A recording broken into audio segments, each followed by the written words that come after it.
Hello everyone, welcome back to the KMTRADERS channel. So we're taking a look into UJ. So we were looking at a bearish move to the downside prior to this break to the upside. So we were looking at 107 as a good, good target to see in invalidation. So as we can see, price is broken to the upside. So now we could be considering some more bullish moves to the upside, which we were explaining. So I'm actually going to give you a bit more of an insight than usual, because I'm still thinking that price is still actually bearish. So funny or not, we can still plan a bullish move and a bearish move all in certain areas of the market. So again, this all comes down to some simple understanding of the market, but ultimately why I still think that we are bearish is because we still haven't technically broken a higher time frame structure. So we've now moved this level, the 107 level, to now 11.5, so 111.5. So essentially, as long as price stays below this this higher the market, I am convinced that we could get a turnover at some point in the market. But again, because this is a higher time frame high, this is obviously going to take a long time to develop. So this is why we can look for some bullish opportunities whilst this comes to fruition. So we'll take a look into some of the bullish scenarios first, and then we can consider the bearish scenario as well. So as we can see, price is stepping up ever so nicely. And what we can look out for is price to make some sort of retracement at some point. So we could get price to come down at some point to take a turnaround. So something like this, have a little structure change like so. So this could be your first move, and then we could get one final move to the upside. And again, this is the bullish scenario that we can take. We can also take some bearish scenarios here as well. And then what we were looking at the higher time frame is, as long as price stays below 11.5, we could be looking for that turnover to then to take out that low that we've been for us to take out that low that we've been trying to anticipate for the last few weeks or so. So essentially, it's going to look something like this in the long term. But again, this can all change within a few weeks or so, because obviously data and price action, as it comes out and it reveals, we can always change our ideas. But I haven't updated UJ in a long time, in the sense of direction. And I think that as we've broken 107, I think it's essential that I give you this idea and this insight of why I still think we could still be heading to the downside.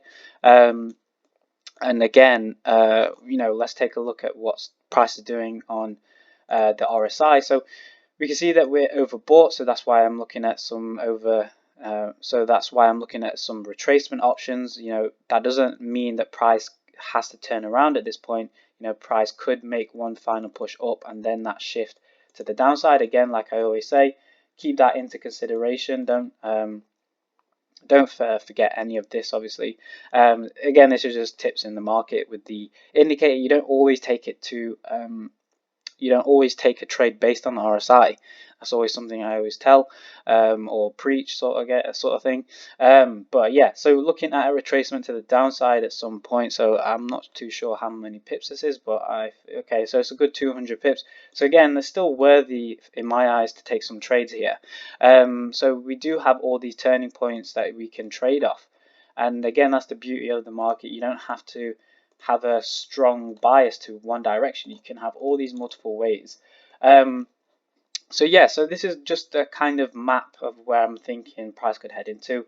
And as I'm drawing this out, look at how far where this is right now. So this is at April and we're still in March. So this doesn't mean that this is going to happen within the next week. This can happen over the next few weeks. So this is why I'm giving you this idea and this little insight.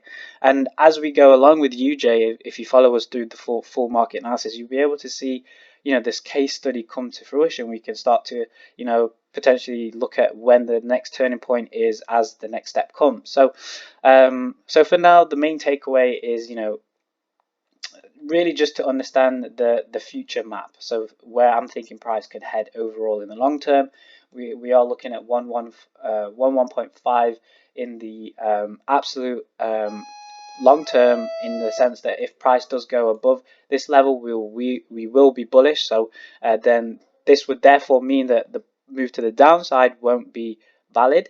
So I hope that kind of makes sense as well. But as price does, present to us and unfolds through the weeks and through the days, we can also adjust our position, adjust our turnovers, and turnaround points. So essentially, what we're first looking out for then, I guess, is a move to the downside, just to take a retracement at some point, because as you know, we do need to have some sort of a retracement to make a trend healthy. And in order for the move to make sense, we need to have some sort of bearish move. So as we can see, the reason why I've come to that conclusion is because we've just been stepping up. There probably is a lot of price action and a lot of profitable traders along this way. So again, as the market isn't fair, we already know that we need to kind of take a move to the downside. So we can already start to see price is making it over a bought condition. We need to have some sort of divergence here before we can potentially arguably have a retracement, but that's not to say that price could make a drop to the downside. So this is why you have to tie in price action with it. Again, this is something that you have to do your own research and your own research, again, because obviously I can't explain that. It comes just down to intuition and experience of the charts, but it's not to say that you can't do it. Again, so that's why I'm looking at a potential retracement for the next few days or so, or the next week. So again, I hope this kind of doesn't make sense, but again, the whole purpose of this video is just to give you an insight of the future. Obviously that sounds very overblown and brought up portion, but I mean, just there's some ideas, let's just call it, of where price could head into, and what I'm thinking over the next few weeks or so. So that'll be all from us. Hopefully this did give you some insight and get some value from us. If you are new to this channel, we do have a trading group that you can join. That link is in the description. If you have any other questions you'd like to answer or ask me, I'm happy to give you my opinion on them. So just leave them in the comment section below, or reach out to me to my Instagram. So that'll be all from us. Thank you very much for listening, guys, and we'll see you all in our next video.